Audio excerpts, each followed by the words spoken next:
Chaque doctorant va avoir 3 minutes. Donc par contre, c'est 3 minutes, pas une de plus. On a notre petite clochette qui va vous indiquer la fin des 3 minutes. Et durant ces 3 minutes, chaque personne de l'auditoire pourra prendre des notes en fait sur des petits post-it que vous avez aussi pris normalement, mais en rapport avec sa carte. Donc en gros, il va falloir vous mettre dans une position un petit peu synesthésique où ceux qui ont oui devront focaliser ce qu'ils écrivent sur leur petit post-it en rapport avec le l'ouïe. Ceux qui ont vu de la même manière en rapport avec la vue, ceux qui ont touché de la même manière sur les aspects manipulation. Le but c'est pas, comme je le disais dans mon précédent mail, de commencer à réfléchir à des œuvres, à des dispositifs exposés, mais plutôt de faire ressortir des choses qui vous semblent être un petit peu des points névralgiques, des points saillants des présentations, des choses qui font vraiment la particularité de ce que vous avez entendu. Et puis il y a une deuxième partie où là vous allez être dispatché dans des ateliers. Donc ça c'est plutôt Christelle qui vous en parlera. Donc ça c'est des ateliers arts et sciences qui font intervenir d'autres étudiants et des artistes. Donc là Christelle vous fera une petite présentation. Et ensuite on reviendra ici après 1 heure d'atelier pour faire la partie brainstorming à proprement parler. Où là, je vous expliquerai le principe, mais c'est à ce moment-là qu'on va essayer de faire émerger un fil conducteur et des thématiques pour l'exposition.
Traverse cette idée-là. C'est pour ça que ça s'adresse aussi à petit, grand, moyen, de façon très différente selon comment on est en train d'aborder la pièce. En gros, cette biennale du design de Saint-Étienne, elle a, comme tous les 2 ans, elle a un thème qui est cette année le sens du beau. Donc voilà, le sens du beau, c'est très très large, c'est très très vague, ça laisse la porte ouverte à plein d'interprétations. Donc en fait, nous on ne va pas se focaliser sur le sens du beau, par contre on va garder quand même en arrière-plan cette idée, de manière à ce que l'exposition puisse au moins ne pas faire contresens avec cette thématique qui est proposée. On va juste réfléchir très rapidement sur le mot sens et le mot beau. Sur le mot sens, si je dis sens, qu'est-ce que ça évoque pour vous? Des mots. Donc le sens. Signification. Sens inverse. Signification. Sens inverse. Perception. Perception. Je ne sais pas écrire un mot. Le principe, c'est d'ensuite partir de ces mots. Je me suis un peu étalée en fait, mais bon, de partir de ces mots. Et donc, si je vous dis direction, par exemple, qu'est-ce que ça vous évoque? Origine. Origine. Origine. Et origine, qu'est-ce que ça vous évoque? Destination. Destination. Donc, sens, c'est la signification, c'est l'inverse, la direction, la perception. Donc finalement, on peut retrouver trois grandes idées. L'idée du sens des mots, sens des choses. L'idée de sens inverse, direction. Et puis l'idée des sens, les cinq sens. Hein. Trois sens pour ceux qui en ont un peu moins. Hein. Le beau, qu'est-ce que ça évoque pour vous? L'esthétique. La norme. Norme. Subjectivité. Objectivité. Impulsion. Intuition. Perception. Finalement, étrangement, on revient à sens. C'est rigolo. Mais en tout cas, il y a des choses qui sont revenues plusieurs fois et c'est à vous en fait de trouver une cohérence dans ce que vous avez entendu aujourd'hui.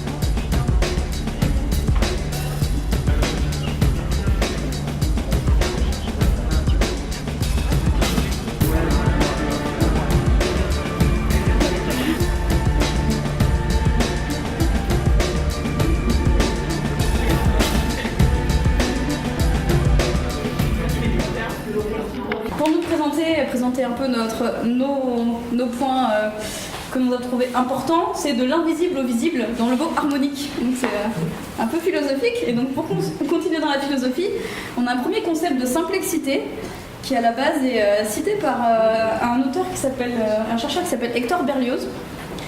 Et en fait, ce qu'il dit, c'est qu'il y a beaucoup de solutions qui souvent paraissent d'abord plus compliquées et finalement vont être beaucoup plus... qui vont bien marcher à la fin, et ça marche souvent dans les organisations. Par exemple, une protéine qui va avoir l'air très compliquée mais qui va avoir une action très simple et qui a été fait comme ça, pas seulement pour être compris par un humain, mais parce que ça marche. Et donc c'est pour ça qu'on a souvent l'impression que ça va être difficile d'abord, mais en fait ça va bien s'organiser. Et donc voilà, on a de l'auto-organisation par des éléments plus complexes, par exemple des humains pour une société, et des cristaux pour un matériau, des protéines pour des molécules organiques, etc. Donc il y avait pas mal de choses où ça regroupait ça avec...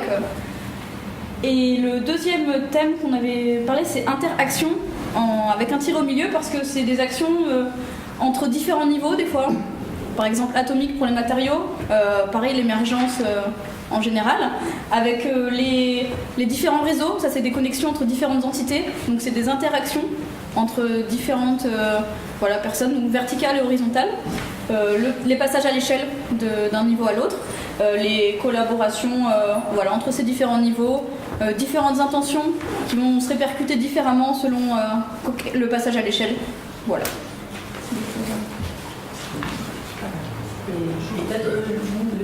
Faites-nous une petite argumentation. Qu'est-ce qui fait que vous avez choisi ça? Pourquoi vous êtes parti sur cette direction-là?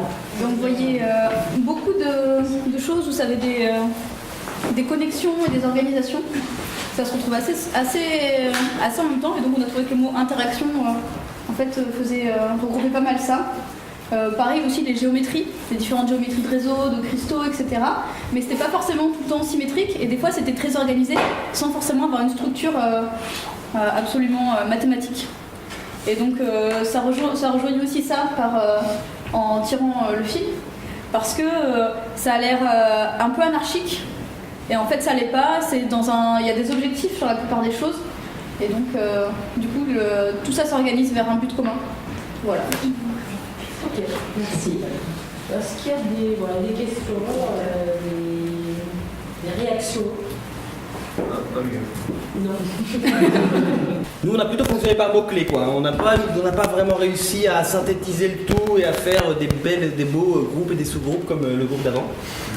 Alors, on a vu des réseaux un peu partout. Ce qui découle des réseaux, l'analyse d'interaction. Et puis, toujours dans cette question d'interaction et du coup de propagation, la question du mouvement nous semblait assez centrale, commune à tous les thèmes. Donc là, ça rejoint un petit peu ce que vous disiez. Alors la gouvernance, je me rappelle plus pourquoi, parce que qui a dit gouvernance là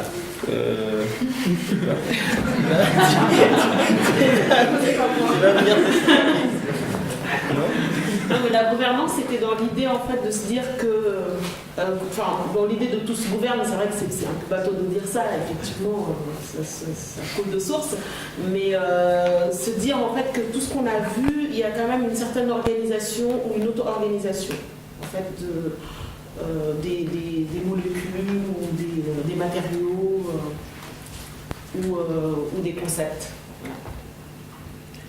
Et alors du coup, on en est arrivé à cette phrase magnifique, les mouvements dans les réseaux, mais il nous manquait un verbe. Et du coup, on a pensé à analyser, ce qui donne analyser les mouvements dans les réseaux. Ou bien comprendre aussi. Donc comprendre les mouvements dans les réseaux.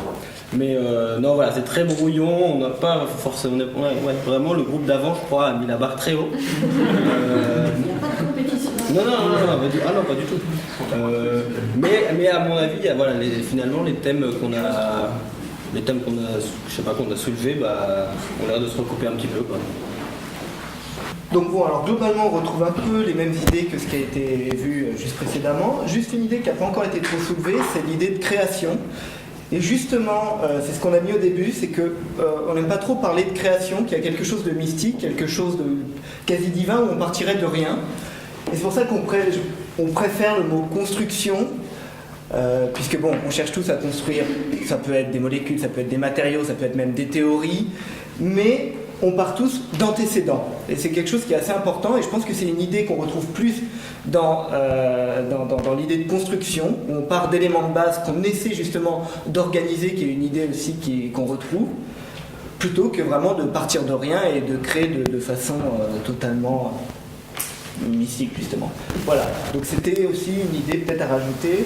Ensuite, au hasard, on va par exemple les connexions aussi, ça a été soulevé, donc c'est important. Ça peut être de façon très matérielle, tout ce qui est infrastructure, transport, il y en a qui travaillent là-dessus, sur des réseaux d'énergie, mais aussi sur la recherche toujours d'une organisation. Donc là, c'est plutôt dans des modèles de société, etc. Voilà, et puis pareil avec cette idée de connexion, on va avoir des réseaux, mais aussi tout ce qui est interaction. Donc pareil, on retrouve des interactions sociales entre individus, mais aussi des interactions, tout ce qui est interaction atomique, physique, etc. Voilà. Donc, et donc aussi on a aussi pris le thème de la projection parce qu'on se projette autant dans le temps que dans l'espace, c'est-à-dire que dans le temps on va voir notre projet évoluer, on se projette dans le temps, dans le futur, à quoi on veut aboutir, et aussi dans l'espace pour voir un peu les échelles à lesquelles on veut se projeter. Et donc du coup on a l'échelle de l'individu, de la population, et aussi à l'échelle des molécules, à l'échelle de l'infiniment petit. Donc voilà. Et pour terminer, aussi on avait aussi le concept de l'amélioration.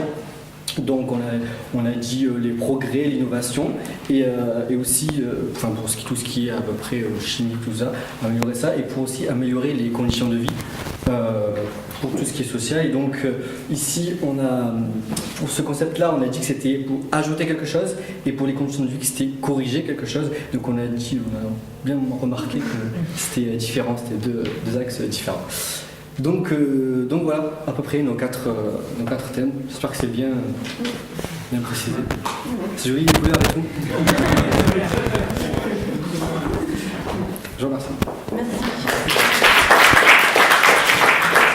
Et après, le côté positif ça c'est de la recherche aussi, qu'on essaye tous d'améliorer l'avenir, que ce soit en organisant mieux les villes, en évitant les accidents pour les personnes âgées, à peu près tous nos sujets de recherche, ils visent à améliorer l'écologie, la santé. Voilà pourquoi on a mis tous ces mots.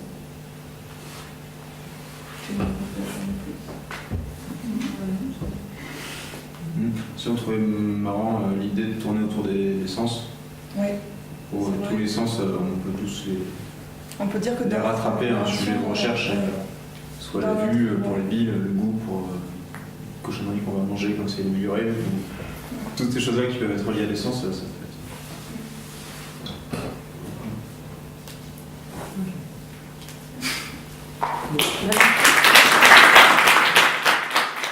Le but maintenant, là, c'est de un petit peu faire un choix. Qu'est-ce qui vous semble, dans tout ce qui a été proposé, être peut-être le plus fédérateur en fait?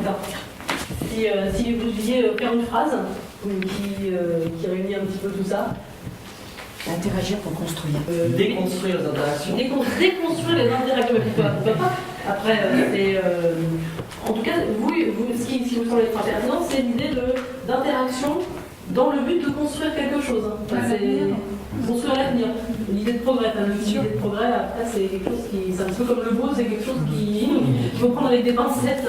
Voilà, quelque chose comme construire le mouvement dans les réseaux, qui cherche un verbe qui est moins passif que analyser et comprendre. D'accord, tu disais construire le mouvement dans les réseaux. Oui, justement, il y a une contradiction entre Ouais. mais c'est un peu l'idée, c'est qu'on est tous passés un peu, c'est tous des sciences, et qu'il y a cette idée d'évolution. Ce qu'on construit aujourd'hui sera amené à être justement les antécédents pour les études à venir. Donc on construit en quelque sorte quelque chose de perpétuel, D'accord. ou qui est amené à évoluer. C'est plus des titres ou donc construire l'avenir, construire les mouvements dans les réseaux. Alors j'ai noté solutions élégantes, mais c'était des choses. Et simplicité. Et simplicité, donc voilà. Ces interactions, et ben, vont pouvoir ensuite se nourrir et nourrir la réflexion d'artistes que vous allez rencontrer à l'issue de cette appel à candidature, donc en octobre. A priori, en octobre-novembre, a priori, ça sera dans le cadre d'une résidence de plusieurs jours, donc si vous en êtes d'accord, où dans un premier temps il y aurait un principe un peu de speed dating, où le principe serait de discuter, de vous rencontrer avec. Vous vous êtes déjà rencontrés entre vous, mais après le but ça sera de vous rencontrer avec des étudiants en art qui auront du coup vu vos présentations, qui auront le fil conducteur, en tout cas ce qui vous semble vous réunir et faire sens, et eux devront d'une certaine manière s'insérer dans un cadre qui est pas contraignant, mais qui sera quand même une sorte de focale sur le travail à venir. Donc après tout reste à construire. Mais on sait que c'est quelque chose qui sera en résonance avec ce que vous avez commencé à construire un petit peu entre